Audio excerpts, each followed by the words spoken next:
The coffee was already brewing when I came downstairs that Tuesday morning. That was the one thing I still did right on time, every single day, no matter what. My wife had started that tradition 31 years ago, a full pot ready by 6:30, and even after she passed, I kept it going. Some habits are too good to let die with the person who gave them to you. I stood at the kitchen window with my mug and watched the sprinklers run across the backyard. The grass had been looking thin near the fence line. I made a note to call someone about it. At 64, I had learned that making notes was the only way anything got done. My memory wasn't failing me. Not really. But there was something about writing things down that made them feel official, serious, like a contract with yourself. My son-in-law's car was parked crooked in my driveway again. He had a habit of doing that. My daughter had moved back in with me 8 months ago after their apartment lease ended, and he had followed 2 weeks later with 3 suitcases and a PlayStation that he set up in my living room without asking. I told myself it was temporary. People always said things were temporary when they didn't want to call them permanent. I wasn't a difficult man. I want to make that clear. I had spent 30 years as a civil engineer, raised my daughter on my own after her mother got sick, paid off this house, and kept my mouth shut about most things that bothered me. I was the kind of man who fixed problems quietly, without drama. My daughter used to call it my superpower when she was small. Later, when she was a teenager, she called it infuriating. Now, at 32, I think she had forgotten I had it at all. My son-in-law came downstairs at 9. He was 34, broad-shouldered, the kind of man who shook hands too hard to prove something. He worked in sales, which I had always thought was a polite word for a profession built around making people feel good about decisions that were not good for them. I had never said that out loud. I kept a lot of things out loud. He told me his car was making a noise. A grinding, he said, somewhere near the front left wheel. He asked if I knew anyone who could look at it. I told him about Frank. Frank DeLuca had been my mechanic since 1997. He ran a shop on Clement Street, a small place with 2 bays and a waiting room that smelled like burnt coffee and motor oil. He was honest, which in the mechanic business was rarer than it should be. My son-in-law said he'd drop it off himself, but then my daughter came downstairs and reminded him he had a call with his regional manager at 11. He looked at the car, looked at me, and asked if I minded taking it. He said it like he was doing me a favor by asking. I said I didn't mind. I took the keys. I drove his car to Frank's shop and left my own truck in the lot while Frank pulled it into the bay. We talked for a while the way old friends do. His youngest had just gotten into UC Davis.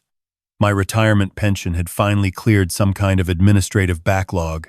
I had known Frank since his hair was black. Now we were both gray and complaining about the same things. I told him I'd come back in a few hours. I walked to the diner down the block and ordered eggs and read the paper. That was my plan for the morning. That was all it was supposed to be. My phone rang just after 10:30. It was Frank. His voice was different. I had known Frank for 27 years and I had never heard him sound like that. He said, "I need you to come back to the shop. Right now." I asked him what was wrong. Was it the car? Was it bad news? He said, "Harold, please just come back." I left my eggs half-eaten and walked back down the block. When I came through the door, Frank was standing by the counter. He wasn't smiling.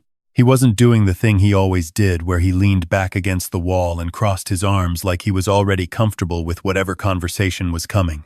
He was standing straight, and he had his phone in his hand. He said, "I found something in the car, under the driver's seat." He held up a phone in a plastic bag. Not a smartphone, an older flip phone, the kind you bought prepaid at a gas station and threw away when you were done with it. He said he had reached under the seat to check the rail for the seat adjustment because the grinding sound was connected to a weight imbalance, and his hand had found the phone wedged between the seat rail and the floor mat. He hadn't meant to look at it. He said the screen lit up when he picked it up, and the message that came through was the reason he was standing in front of me the way he was standing. He turned the bag toward me so I could read the screen. The message said, "Did you get him to sign the thing? We're running out of time before the next statement cycle." The contact name at the top said D. My daughter's name began with D. I stood there for a moment. I am not a man who goes pale. or shaky in a crisis. I have always been the opposite. I go still. Everything inside me gets very quiet, very focused. It is not calm exactly. It is more like the moment before something loud happens. Frank said, "I didn't call the police. I called you first. I thought you should know before anyone else." I asked him if I could look at the phone. He handed me the bag. I didn't take the phone out. I just held it through the plastic and used a pen to scroll. What I found over the next 4 minutes was thorough enough to take my breath away. And I am not a man who uses that expression loosely. There were 43 messages between my son-in-law and whoever D was. They went back 11 weeks. The messages talked about a power of attorney document that he had apparently been trying to get me to sign for months, framing it as a simple convenience in case I was ever incapacitated, he said. It would make it easier for the family to manage things. I had looked at the document twice. Both times something about the wording had bothered me. Both times my son-in-law had said I was being paranoid. The messages talked about my pension deposits, my brokerage account, a life insurance policy he had apparently looked into through some contact of his. One message from 3 months ago said, "He's starting to ask too many questions. We need to speed this up or change the approach." The response from D said, "Just be patient. He trusts you. Use that." I put the bag down on Frank's counter. Frank said, "Harold," I said, "I need to use your office for about 20 minutes. Can you give me that?" He said, "Take as long as you need." I went into his small office behind the waiting room. There was a chair that had been repaired with duct tape and a desk covered in invoices. I sat down and I called my attorney. His name was Gerald, and he had done my estate planning 4 years ago after my wife passed. He picked up on the third ring. I told him what I had found. I kept my voice level. I told him everything, in order, without editorializing. Gerald was quiet for most of it. When I finished, he said, "Do not go home yet. Do not let them know you found this. Can you do that?" I said yes. He told me to take photographs of every message on that phone, every single one. He told me to photograph the phone itself, the bag, and where Frank had found it. He told me to send them to his personal email immediately. He said he was calling a colleague who handled fraud and elder financial abuse cases. He said the phrase elder financial abuse, and I noticed that I did not flinch at it. I should have. I was 64 years old, and someone had been running a long con against me inside my own house, in my own kitchen, at my own table. I spent 40 minutes in Frank's office photographing every message, every detail. Frank came in twice to check on me. The second time he brought me a cup of coffee, the real kind, not the burnt waiting room kind, and set it next to me without saying anything. That is what 27 years of friendship looks like. It doesn't always need words. I called my bank next. I spoke to the fraud department directly and explained that I believed someone with access to my household had been attempting to redirect or access my accounts without authorization. They flagged the accounts, changed my access credentials over the phone, and told me no power of attorney document had been filed against my accounts yet. The word yet landed like a stone. I called my insurance company and had my beneficiary designations verbally confirmed. Everything was still in order, still in my daughter's name, the way I had set it up after her mother passed. I made a note to revisit that. Then I sat in Frank's duct tape chair and thought about my daughter. The contact saved as D. The message that said, "He trusts you, use that." My daughter, who had moved back into my house 8 months ago, with a husband I had never fully understood. My daughter, who had grown up watching me fix things quietly, without drama, who knew, better than almost anyone alive, how I operated, what I would and would not question, what I would look past to avoid conflict. She had used that. Or she had let someone else use it, which amounted to the same thing. I drove back to my house in my son-in-law's car. I parked it in the driveway, slightly crooked, exactly the way he always did it. I walked inside and made myself another cup of coffee and sat at the kitchen table with a magazine I didn't read. My son-in-law was on his laptop at the other end of the table. He asked how the car was. I said Frank needed to order a part. It would be ready Thursday. He nodded and went back to his screen. My daughter made dinner that evening. She had always been a good cook, better than me, much better than her mother had been. though I would never have said that while her mother was alive. She made pasta with a tomato sauce that took an hour and filled the whole house with the smell of garlic and basil. We ate together at the table the way we did most evenings. My son-in-law talked about his regional manager. My daughter talked about a friend from college who was getting divorced. I listened. I asked appropriate questions. I ate the pasta. I am not sure what I felt that night. I have tried to put a name to it since then, and I have never landed on exactly the right one. It wasn't anger. Not yet. It was more like the feeling you get when a structure you trusted turns out to have been built wrong from the beginning, and you are standing inside it, and you are figuring out how to walk out without bringing the whole thing down on yourself. Gerald called me the next morning. He had been in contact with his colleague, a woman named Kathleen who had spent 12 years as a prosecutor before going into private practice. She wanted to meet with me that afternoon. She also told Gerald to tell me, in her words, not to touch anything in the house that I hadn't initiated myself. Don't move papers. Don't look through drawers. Don't let them know anything had changed. I met with Kathleen at Gerald's office. She was somewhere in her late 40s, with the kind of posture that made you think she had never once slouched in a courtroom. She went through the photographs methodically, asked me to explain the timeline of my son-in-law moving in, the power of attorney document, the conversations about my finances. She asked about my daughter's involvement with a directness that I appreciated. I told her what I knew. I told her what I suspected. I told her I was not certain how deep my daughter's participation went, and that I needed to know before I decided anything. Kathleen said the messages were enough for a fraud investigation. The power of attorney push, combined with the references to my account cycles and the life insurance inquiry, supported a pattern consistent with elder financial exploitation under California law. She said the phrase, "speed this up" in the context of the insurance policy was something law enforcement would take seriously. She asked me if I wanted to proceed. I said yes, without hesitation. What happened next took 3 weeks. I was asked to behave normally. I did. I ate dinners at the table. I had conversations about nothing important. I watched my son-in-law use my living room like it was his own, and I said nothing.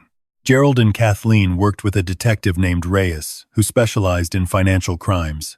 They subpoenaed phone records, which confirmed the burner phone belonged to an account registered under a name I didn't recognize, but that Kathleen said was consistent with a pattern of using third-party registrations to obscure communication. The records also showed calls between my son-in-law and a notary. The notary was contacted. She confirmed that my son-in-law had approached her 3 months earlier, asking about the process for certifying a power of attorney document for an elderly family member. She said he had used the word cooperative to describe me, and then corrected himself and said consenting. She had found it odd enough to remember. Detective Reyes interviewed my daughter separately, without my son-in-law present. I was not in the room. I did not ask for a full account of what was said for 2 days afterward, because I needed that time to prepare myself for the answer. What Kathleen told me was this. My daughter had known. She had known about the power of attorney push, and had initially gone along with it because my son-in-law had told her it was for practical reasons, for convenience, for my own protection. When she began to understand the actual intent, she had not stopped it. She had not told me.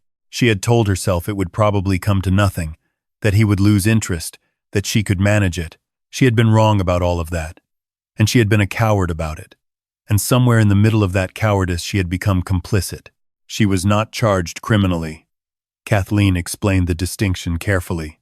My son-in-law had been the architect. My daughter had been aware and passive, which was morally inexcusable but legally more complicated, particularly absent a direct financial benefit she had received. What my daughter did face was the end of her marriage and the end of living under my roof, and the beginning of understanding what she had allowed to happen to her father. My son-in-law was arrested on a Thursday morning, at a time when my daughter and I were not home. I had arranged that on purpose. I did not want to watch it happen in my driveway. I did not want the spectacle of it. I had told Detective Reyes what I needed, and he had accommodated me. The charges included attempted elder financial abuse, fraud, and criminal conspiracy.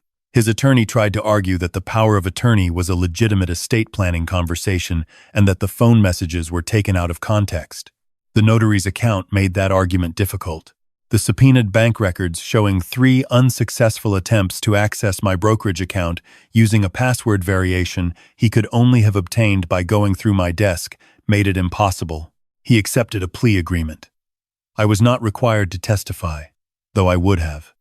I was prepared to sit in that courtroom and say everything I knew in a clear voice and let the record stand for itself. In the end, he pled guilty to attempted fraud and a reduced conspiracy charge. He was sentenced to 18 months, with additional probationary conditions and financial restitution obligations.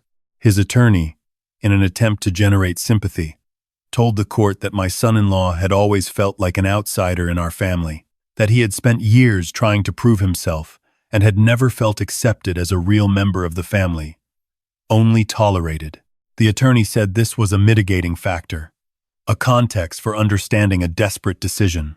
I sat in the gallery and I listened to that and I thought, he was right, that I had never fully accepted him. I had been polite. I had been fair. I had never once been cruel or dismissive. But I had also never stopped watching him with the quiet, steady attention of a man who had built things for a living and knew the difference between a structure that was sound and one that looked sound from the outside. I had known something was off for a long time. What I had not known was how far off it actually was. After the sentencing, I walked out of the courthouse into a cold, clear afternoon. Gerald was beside me. Kathleen shook my hand and said I had handled the entire situation with more composure than most people half my age. I thanked her. I meant it. The hard part was not the courthouse. The hard part was the conversation I had with my daughter 2 weeks before the arrest, sitting at the kitchen table after my son-in-law had gone to bed. I had made coffee. I had sat across from her and I had told her, calmly and completely, what I knew. She cried. I expected that. She apologized. I expected that too. What I did not expect was how much older she looked sitting across from me in the kitchen where I had made her breakfast for 18 years, where I had helped her with geometry homework and signed her permission slips and listened to her talk about every boy who had ever broken her heart. She looked like someone who had been carrying something very heavy for a very long time and had just been allowed to put it down, except that putting it down meant acknowledging what the weight had been. She said she had told herself it wasn't that serious. She said she had told herself I was financially secure and nothing would actually happen. She said she had told herself a lot of things that were easier than the truth, which was that she had been afraid of her husband and she had not wanted to admit that to herself or to me. I listened to all of it. Then I said, "You could have come to me. At any point. You know who I am. You know what I do with problems." She said, "I know, Dad. I know." I said, "I need you to move out. I need time. I'm not telling you this is permanent. I'm telling you I need to think, and I can't think clearly with you in this house right now." She nodded. She didn't argue. She moved into a short-term rental 2 towns over. We talked on the phone twice a week. It was not the same as before. I don't know if it will ever be exactly the same, but it was something.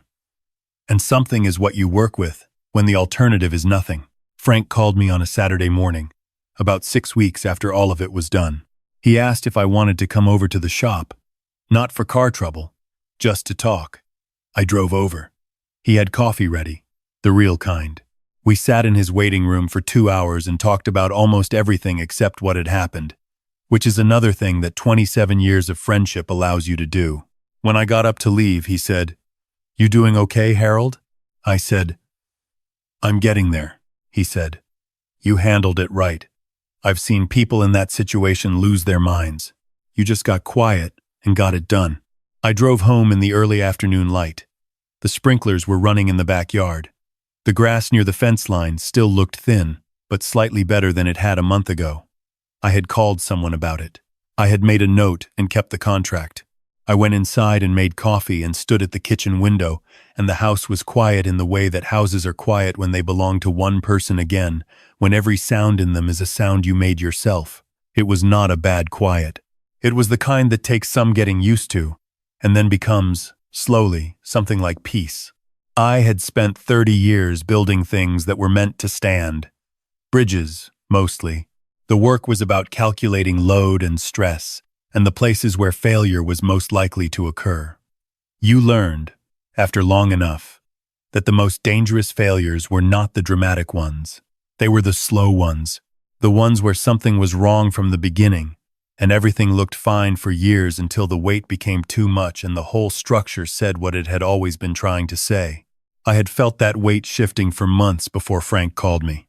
I had not known what it was. Now I did. I took the power of attorney document out of the kitchen drawer where it had been sitting for 3 months, and I tore it into 8 pieces and dropped them in the recycling bin.